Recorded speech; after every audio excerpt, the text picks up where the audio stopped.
Welcome to the CashFlow Guys radio show with your hosts, Tyler Sheff and Leo Young. It's time to learn to earn.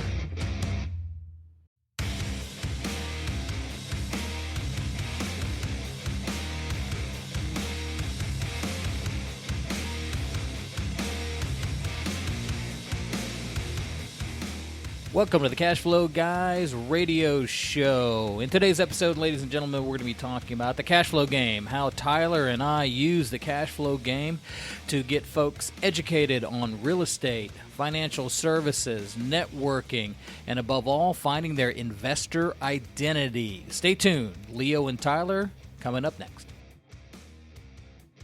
Welcome, everybody. This is Tyler Sheff. We have arrived at episode 2 of the CashFlow Guys podcast. I'm here with my partner and co-host, Leo Young. Leo? Hey, ladies and gentlemen, episode 2, sunny St. Petersburg, Florida. Wonderful day out there today. Hope you're having a good day listening to us on your podcast. Tyler, what are we going to talk about today? Today we're going to talk about the CashFlow game. We're going to talk about why we do it, what it is, how it came about, the whole 9 yards. We got a game coming up tomorrow, don't we? We're hosting. Absolutely. Talking about the CashFlow game, the CashFlow game was originally invented by Robert Kiyosaki and his lovely wife, Kim. It was the game that actually inspired the book Rich Dad, Poor Dad, I come to find out. They built this board game to increase financial literacy, to have people learn how to invest in real estate and the different ways you can learn to invest in real estate and investor identity. We're going to talk about that in today's show. And, of course, when the game came out, they needed a good instruction manual, and Rich Dad, Poor Dad, which for me, I know for Leo, was a life-changing book.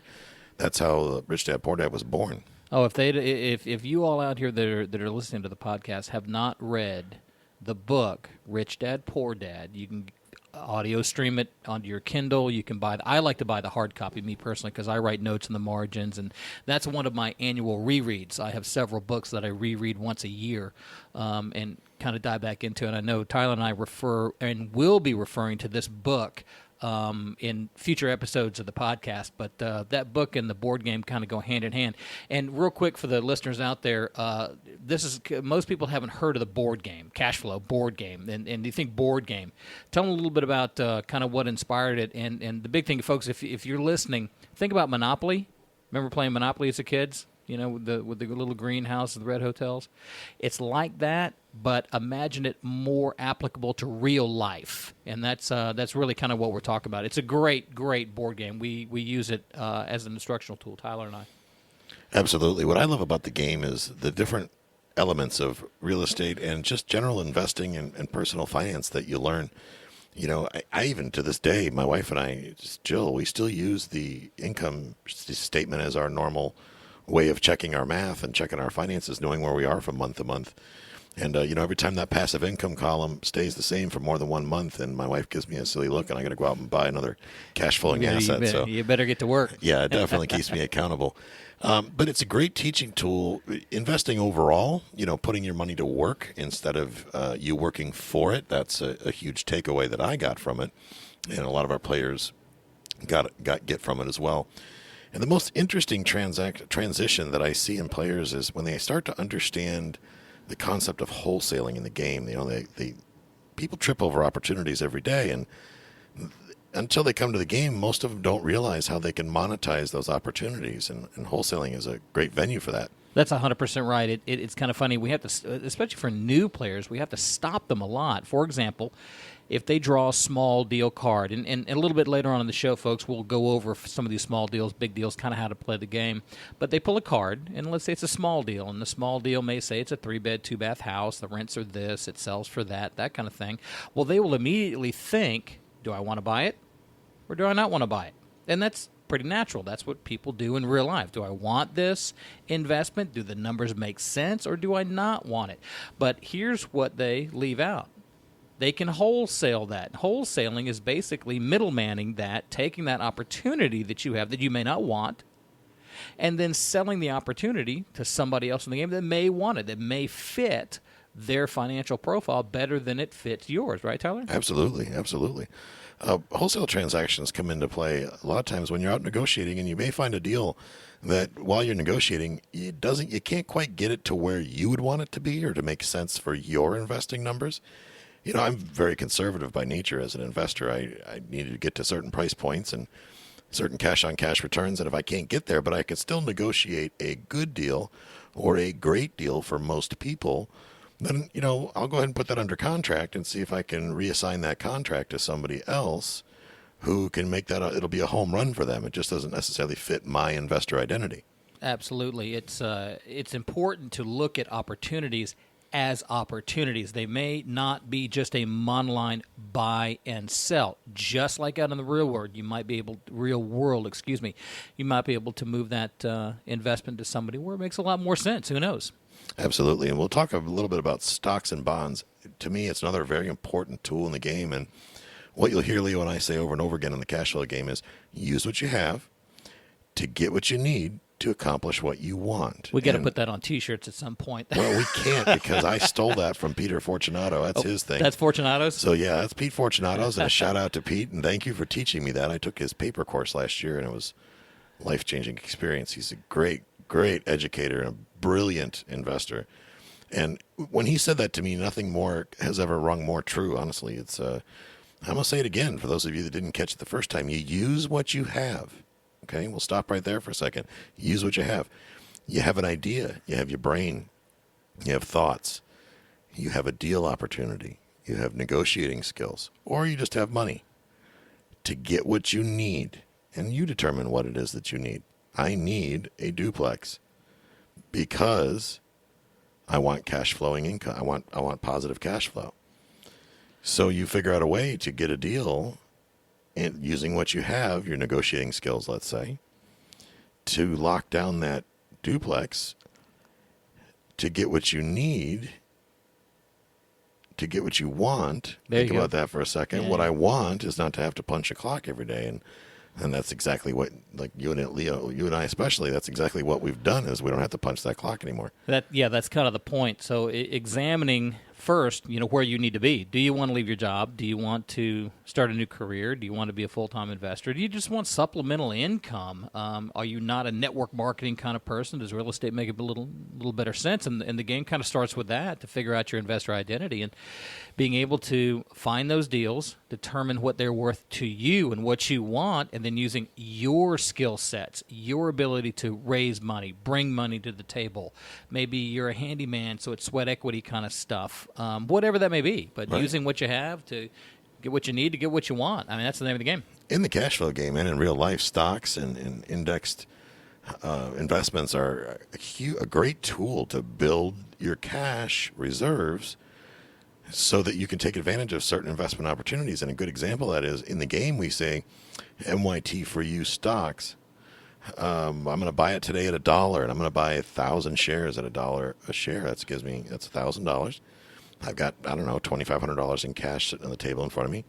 I'll invest maybe 1,000 towards those shares, and I'll wait for them to get to 10. So if I bought them for $1 a share and I sell them for $10 a share, I make a $9,000 profit. That's pretty healthy. That's strong. That way you can leverage that cash and leverage that stock market opportunity to get into other deals that are maybe a little bit more stable. Maybe you're not a stock market guy. Maybe you play in a little bit. Maybe you're heavy stocks. Who knows? But the teaching of the game, the primary thread that runs through the game is passive income that you don't have to, don't want to say you don't have to work for, but you can sleep in, you can get up on the weekends, you can go fishing. It doesn't matter. Those rents still get paid. So it teaches you how to use the stock market, not exclusively, but as a tool to get a little bit better liquidity so you can start purchasing businesses, rental income properties, and things like that. Speculation is another tool that we teach in the cash flow game, and to help people get an idea of what goes on in the real estate market. For example, you see, let's say a house that's on the market for $100,000, and it's in an up-and-coming neighborhood. Let's talk about maybe the Kenwood neighborhood in St. Petersburg. A speculation play, you would have been able to buy those houses for $50,000, $60,000 not too long ago. And now you see those houses selling for $200,000, $300,000, $400,000, $500,000. Absolutely. With very little work. Some minor restoration work here and there. It's in a neighborhood that everybody wants to be in. start looking at market indicators like, is there a Starbucks nearby? Is there medical facilities where, a concentration of attorneys and things like that, where those are going to increase the desirability of a neighborhood. Ingress, egress, a new mall coming in, all kinds of stuff like that could take that. What we talk about a lot is at the upside. Absolutely. Take that value of the property and drive that value of the property up. Now, that speculation deal may not have cash flow at the moment.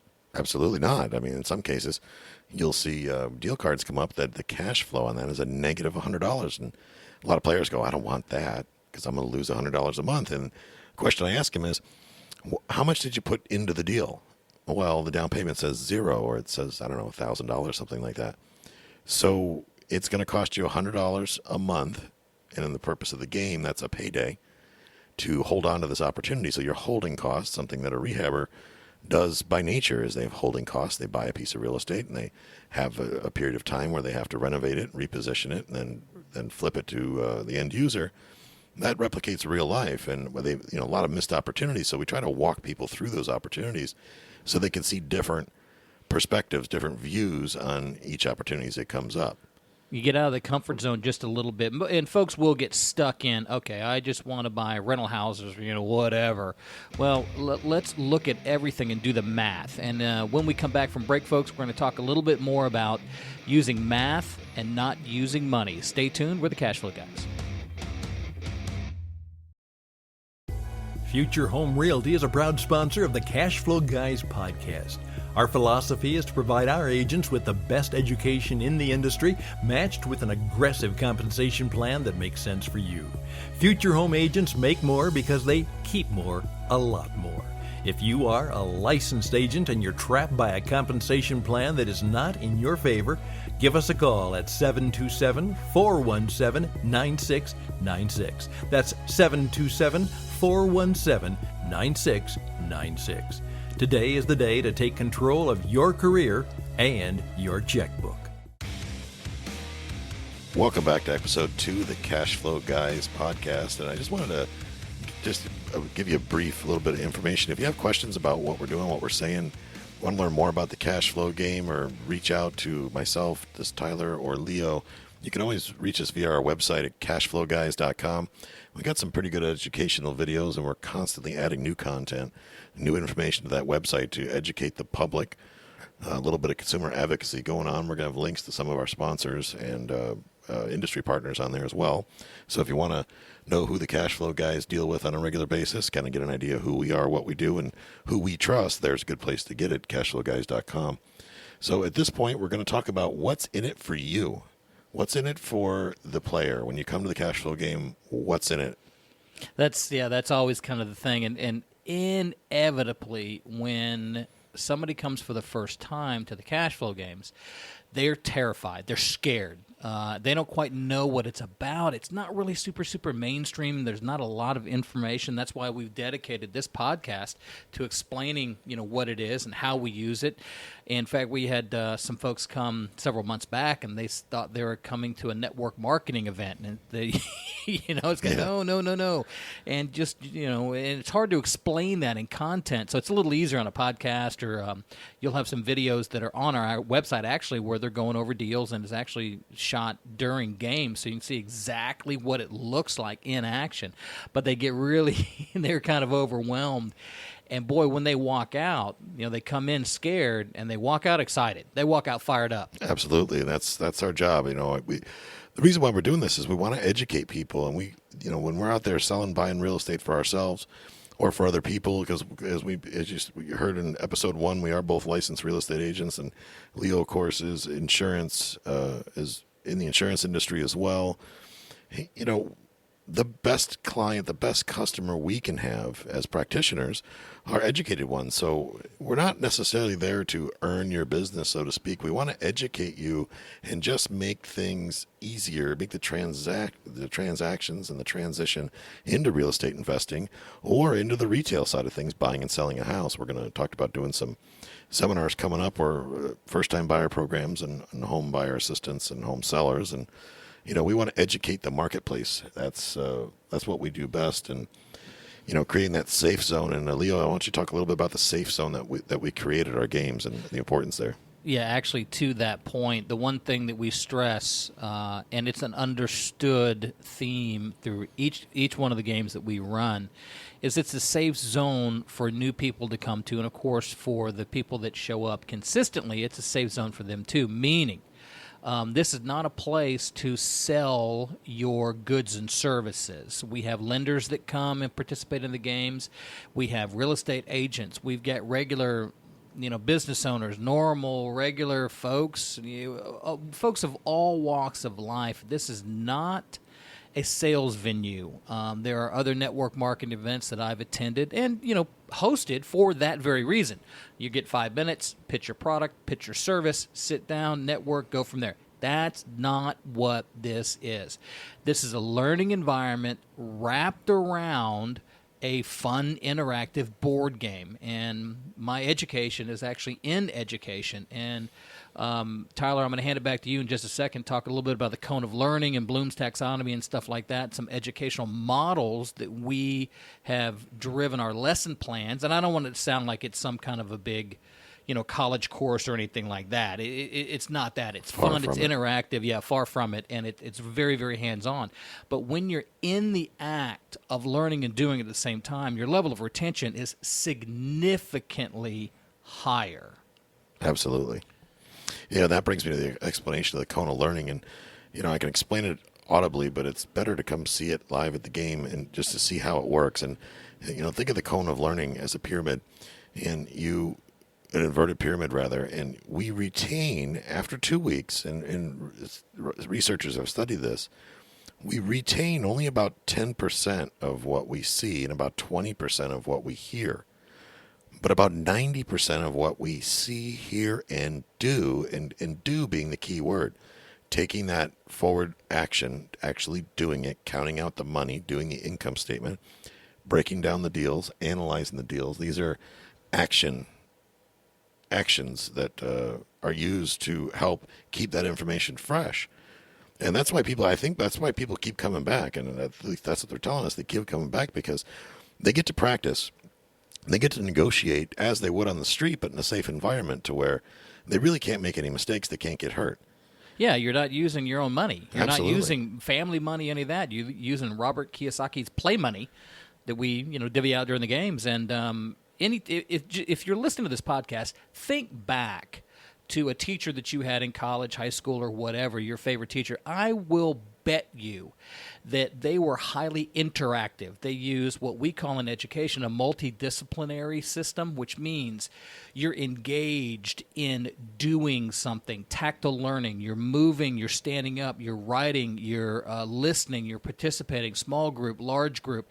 And imagine that in an environment where you're doing that with other like-minded people, learning about investments. And what ends up happening is you start drawing on experiences that you're either having right now, you have had in the past, or you want to have in the future. For example, I'll go back again. A deal card gets pulled, 3-bed, 2-bath house. It's $500 down. Cash flow is $100 a month. Every time this game happens, and we put these on all the way from Tampa to Tallahassee, you have these conversations with people. It's like, oh, I had this very thing happen. This is a deal that I passed up on.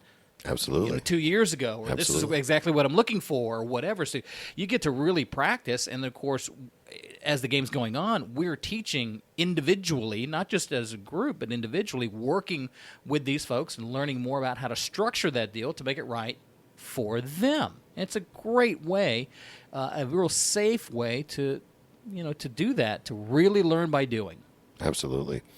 And the other thing I enjoy is you're around like-minded folks, other people that want to learn. People come there because they want to learn. But the learning curve with real estate is huge, or investing in general, it's huge. I mean, you watch those movies about Wall Street, and they're talking all these fancy terms, and they've got the guys, the traders down there on the floor, and I couldn't imagine being in that environment or being that stockbroker sitting behind a desk. And I know, Leo, you had a Series 7 license, and you were a stockbroker 1,000 for a years while. ago. Yeah, absolutely. But, never did much with it, but it was there. For me, until I started playing the CashFlow game, I would quickly tell you I know nothing about stocks. Now, granted, I am still not a stock pro, but at least I understand the concept of how it works. And I feel that I could go in and do the research now because I've done that practice in the game. well, what about the stock and how's it been performing lately? And when lately, I mean in the course of the game, well, I realized that it tanked 3 turns ago, but it's now up to 10 and its ceiling is 50, and maybe it's going to go higher, so maybe I should buy at 10 and then see what happens. But here's the cool thing. If it tanks, okay, I get to get up from the game at the end of the night and go home, and my checking account balance is still the same. Yeah, it's a soft lesson, not a hard lesson. Yeah, I've learned a lot of hard lessons in life, and I'm trying to get away from the hard lessons. So Yeah, and it's especially on the stock stuff, and we talk a little bit about dollar cost averaging and how to buy them and things like that, and they're just great conversations that come up. Folks, what we're going to do is take a little break right now. When we come back, we're going to talk a little bit more about the cash flow game, and what we're going to do is pull some deal cards and really kind of go through a few, so stay tuned. This is the Cash Flow Guys. Located in Tampa, Florida, Insured Title Agency, ITA, is an independent title agency providing full title and closing services in 47 states. When choosing a title company, be sure they're underwritten by a solid title insurance company. The policy that ensures your home ownership is an important one, so consider the source. ITA is underwritten by 2 of the largest and most sought-after underwriters, Stewart Title and Commonwealth Land Title.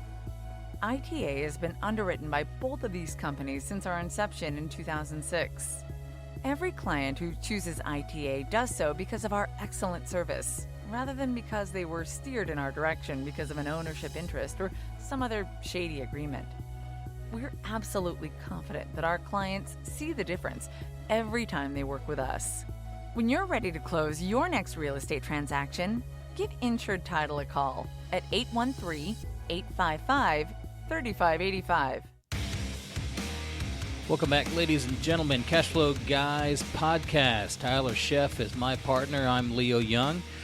Thanks for listening. We were just talking a little bit ago about the Cashflow game and how we use it as the Cashflow Guys to help folks understand a little bit more about investing and real estate, transacting deals, wholesaling deals, holding paper, you name it. And we're going to bring it a little bit forward. We're actually going to talk a little bit about actual gameplay itself, how the game works, the object of the game, what your expectations are, and how you can use it to better your understanding of your investor identity, and really use it as a great tool for yourself and your family and your network and sphere of influence on growing your passive income to get out of the rat race. And Tyler, tell the folks a little bit about how you play the game. What do we do? Well, we start in the rat race, which is the exact replication of real life, everyday life. We start out getting up every day, we go to work, we come home on Friday, we get paid, we pay our bills, we got a little bit of money left over. If we're lucky, we get month at the end of the money, or money at the end of the month, or right. And then next week, Monday morning, we get to go ahead and do the same thing all over and over again. It's like being a rat or a hamster on a wheel. You just keep running around doing the same thing, rinse and repeat over and over again. And Robert talks a lot in his book about that being active income, where you have to actively participate. You have to go to a job, put in the hours, trade time for money. If you stop going into that job, what happens? The money stops. The money stops. That you have to actively participate to earn the money, and that's the rat race. Absolutely. And the fast track is designed for those that are able to escape the rat race, and when you come, we teach you how to do that in the game.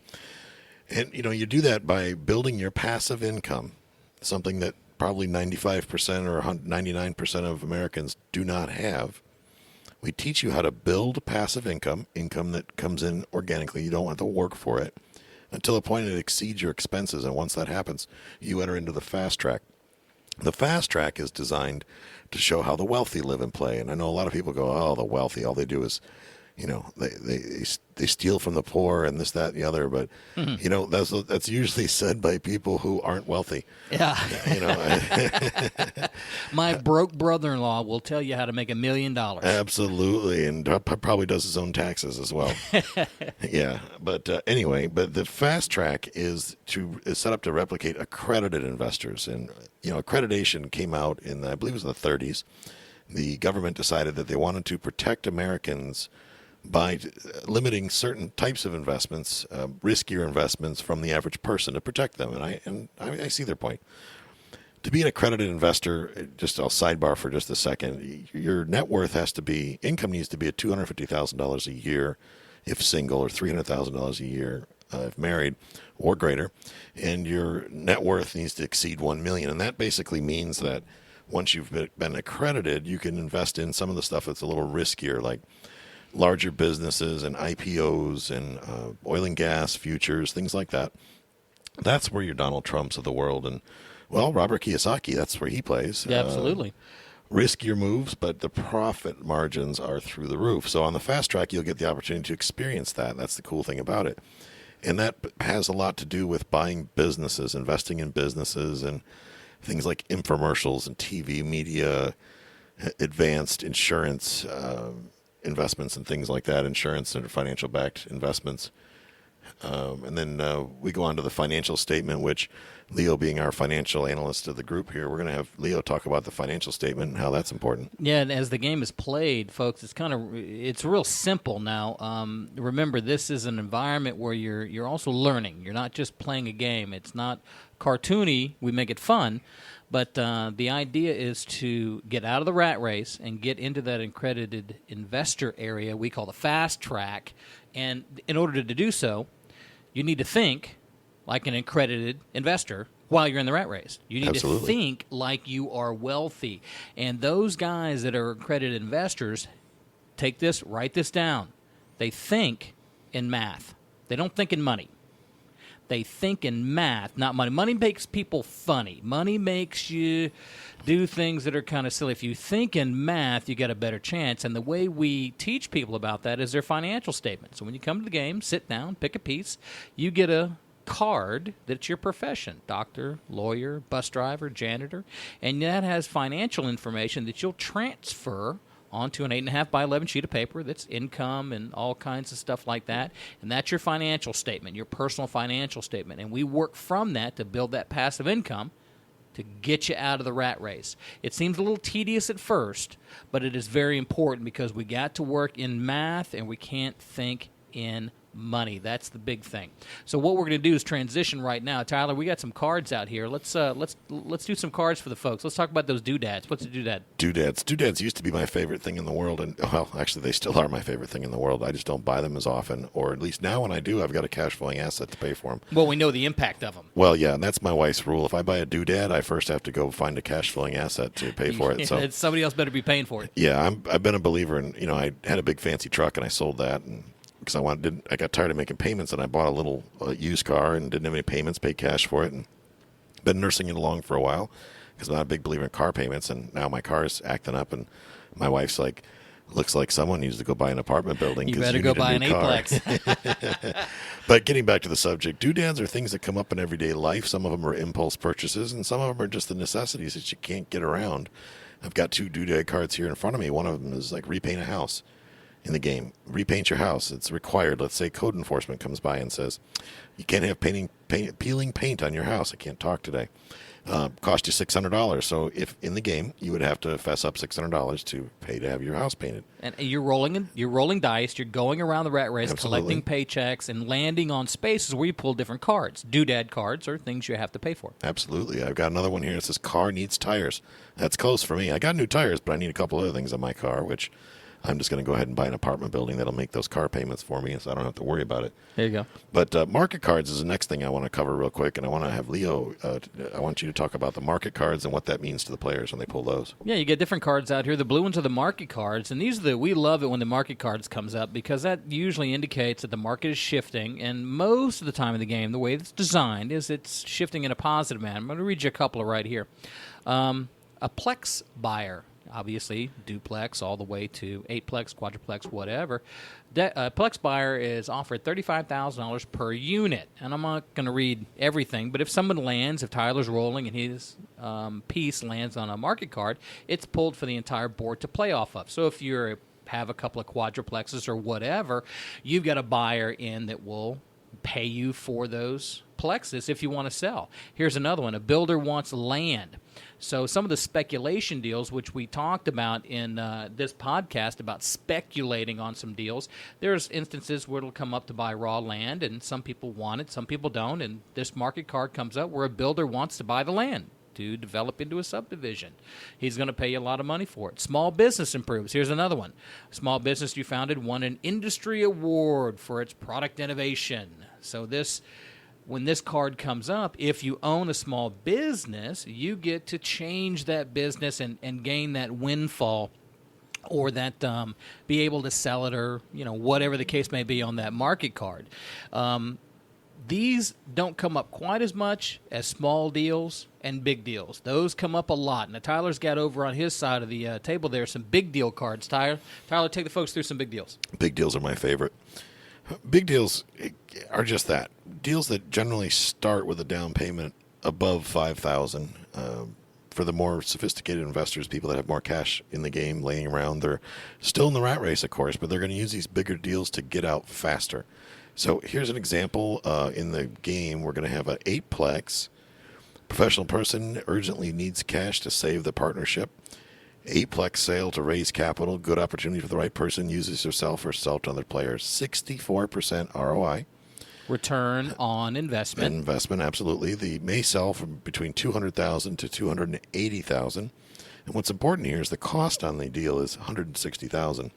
You get top end right there already. Right. So if you're looking at appreciation of the game or upside, your cost, your basis is $160,000. You may sell it for a minimum of $200,000, so you're pretty much guaranteed a $40,000 return. But here's the thing that excites me: the cash flow is $1,700 a month. So if you're a janitor or a teacher or a police officer or middle class citizen, and you can come up with a $32,000 down payment, which I know people that have $30,000-$40,000 a year incomes, but they've got that kind of money sitting in their retirement account doing nothing. Mm-hmm. They can convert that money into a self-directed IRA, buy this 8-plex. That's going to grow their IRA by $1,700 a month. And I know I drifted off there a little bit, but $32,000 down payment yields you a cash flow of $1,700 a month. And in the game, like I said, when you're doing your math, that's great cash flow for whatever occupation you may pull: janitor, teacher, police, whatever it may be. That's still good juice. Absolutely. And if you think about it, people think, well, I don't have $32,000. Well, granted, the way this is set up is there's a $128,000 mortgage built into this. But we can show you how to raise capital for that down payment, a portion of it, or some of it, or all of it, or whatever, to where let's say you don't have the money to come up with a down now, but let's say if you borrowed $30,000 of it, use $2,000 of your own cash, but you're going to take care of it, and you've got a team put together, and we'll teach you how to do that as well. As an investor, I would invest in this deal passively. I would, if I had somebody that I felt was qualified to manage this 8-plex. And that manage the investment as a whole, I might come up with $30,000 to loan them for a short period of time. I don't know, 2-5 years, whatever. Absolutely. In exchange for their cash flow until it was paid off. Because by the time when I'm paid off, then they own it. They don't have to worry about the down payment anymore. It's already taken care of, and now they realize the $1,700 cash flow. Right, or even give away the upside. Exactly. Take more on the cash flow and give away the upside. Absolutely. One other quick example before we end our show here is the pizza franchise for sale. Here's a big one. $100,000 down payment, but it yields you a $5,000 a month cash flow. Now, these happen in real life all the time. It's a $400,000 or $500,000 acquisition, but you're only putting $100,000 down. And I say only, and I know our listeners are probably going, only, Tyler, $100,000. But again, like in the previous example, use what you have to get what you need to accomplish what you want. If you want to own a pizza franchise, there's ways of working that out. That sounds like a great partnership deal where maybe you're a janitor and another player is an airline pilot that's got lots of cash. Absolutely. And maybe you want to partner and give that person the the amortization part of it. You take the cash flow, split it, put a little in, and then use a third party as the bank coming in. So, well, folks, that's going to do it for episode 2 of the CashFlow Guys. We're talking today about the CashFlow game, how we use it, and why you really ought to go to our website, CashFlowGuys.com, and book a game and talk to Tyler and Leo in person to see if we have a game going on in your area. It's a great networking opportunity. Remember, it's a safe zone and a huge learning environment for you.